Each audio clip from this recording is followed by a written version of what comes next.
Top of the day to you, my good friend. It is so nice to see you once again.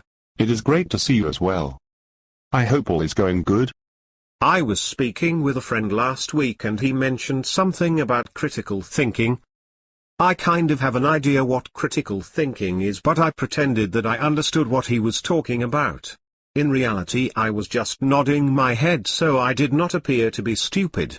I am glad I ran into you, so I can ask you what critical thinking actually is. First, we have to understand that critical thinking is a skill and not something we are born with, so we can all learn to become critical thinkers, which will aid us in making better decisions. That much I do understand. What I am not familiar with is the actual skills involved in becoming a critical thinker. You can basically break it down into 4 different categories: analysis, inference, interpretation, and deductive reasoning. During the first analysis stage, we are trying to determine the credibility of the evidence, what type of assumptions are introduced, and if there is any informal fallacies present.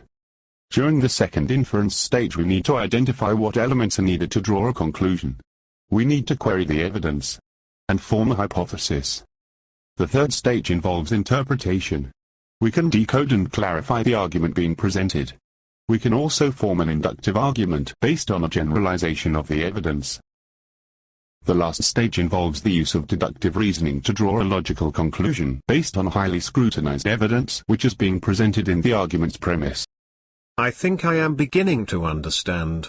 To become a critical thinker, one must be highly skeptical of all information and assumptions. We must be able to distinguish between an argument based on solid logic and an argument based on informal fallacies, false assumptions and misinformation. Yes. If we all take that approach, then we are at least ensure ourselves that we have the capacity to form good decisions based on solid logic.